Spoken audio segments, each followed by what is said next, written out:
Bonjour à tous. Je suis obligée de vous parler de quelque chose qui est très important pour moi. J'ai le cœur qui bat évidemment, je me sens très vulnérable et je vais vous lire quelque chose. Vous voyez, la vie est assez surprenante. J'ai fait la semaine dernière 2 lives sur le suicide, évidemment c'était sur les enfants. Et j'ai appris hier via Facebook par le mari d'une amie qui annonçait le décès de sa femme, qui est aussi une personne qui était proche de moi. Alors, je ne sais pas si je pouvais considérer que c'était une amie ou si elle me considérait comme une amie. Je pense que oui, on s'était un peu éloigné ces derniers mois et j'avais fait un live avec elle.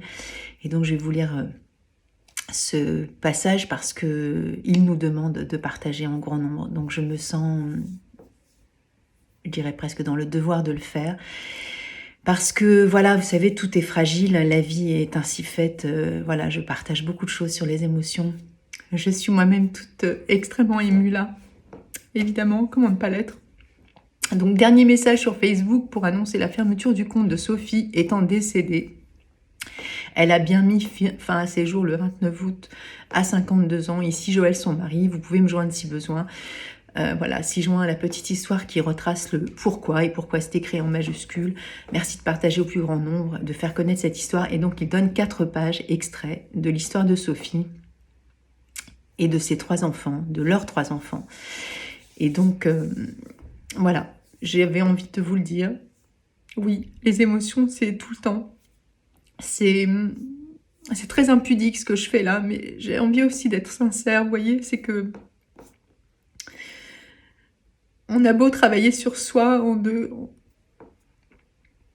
d'accompagner les gens, on ne connaît rien de la vie des gens. Et pourtant, Sophie m'avait beaucoup parlé. Elle m'avait dit un jour on fera un live ensemble sur ce sujet. Joël le fait à sa place.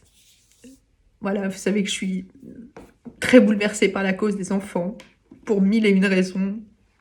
Un jour, je parlerai de mon histoire, mais bon, voilà. Il ne faut pas laisser les choses comme ça. Ce qui me semble important, c'est... Vous voyez, j'ai créé cette marque-là, Intuitive Mama. C'est vraiment, voilà, pour parler à ses futurs parents, à ces enfants qui vont naître, à ces enfants qui sont aussi en nous. Je le répète souvent. Alors oui, c'est de l'analyse transactionnelle, aller parler à son enfant intérieur, ok. Mais je veux dire, au-delà de tous ces mots psychologiques, etc., psychothérapeutiques, psychanalytiques, vous voyez, quand quelqu'un s'en va. J'ai compris à travers Muriel et Christelle la semaine dernière dans ces 2 lives du suicide, la notion de suicide, je comprenais pas trop avant. Bien sûr que je l'intellectualisais, que j'avais des perceptions, mais hier soir, Sophie m'a donné ce message aussi. Du seuil de l'intolérable de la souffrance, en fait, pour elle. Évidemment, j'ai pris des fleurs, vous vous doutez bien. Bah déjà, Star of Bethlehem, j'étais tellement... Je suis encore sous le choc, évidemment. C'est pas commettre l'irréparable. Je pense que Sophie est arrivée à un tel degré de douleur, d'insupportable, que c'était la seule issue probablement pour elle. Alors je parle pour elle, j'en sais rien, je sais pas pour qui je me prends. Mais je veux dire ça, en tout cas, c'est quelque chose que j'ai capté hier soir pour ma compréhension personnelle. Parce que pour en arriver à ce geste-là, c'est qu'il faut quand même avoir une sacrée dose de courage et de force, évidemment, pour laisser son mari et ses enfants. Donc voilà. J'ai pris aussi du Pine hein, parce que je me sens aussi d'une certaine façon. Est-ce que je suis fautive? J'en sais rien, mais j'ai une partie de moi qui est en écho en disant peut-être que j'ai pas été assez là, peut-être que j'aurais pu, peut-être que dans cette écoute, ça ne répare rien de toute façon, mais je vous cache pas que c'est quand même présent. Et puis évidemment du white chestnut parce que c'est très présent en moi. Et là, je viens de prendre du rock rose parce que c'est compliqué aussi pour moi de parler devant vous comme ça. Et en même temps, c'est ma réalité. Et la réalité, c'est aussi ça. Ce sont les émotions que nous traversons où on sent que toute la vie peut basculer à tout moment. Et encore une fois, le message, c'est malgré tout ce que je peux donner comme contenu, être ce que je suis, accompagner, être présente à moi-même, aux autres, dans ma vie personnelle, dans ma vie pro. Vous voyez que les émotions, vous voyez ce compte, on pourrait dire marketing, on ne sait pas à qui tu t'adresses, on ne sait pas ce que tu fais. Bah, ce que je fais, je le fais et voilà, je le fais à ma façon.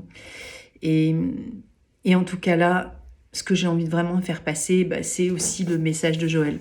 Donc je vais mettre les 4 pages. Armez-vous de courage aussi.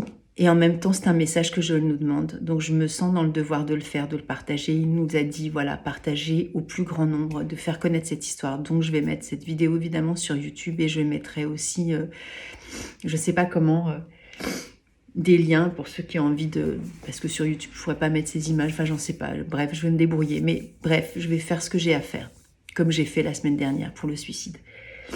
Donc voilà. Écoutez, je comprendrais que vous soyez perturbés par ce que je viens de poster, c'est normal. Tout autant que je le suis, je fais juste ce que Joël demande et ce qui me semble juste aussi pour moi, en mémoire de Sophie,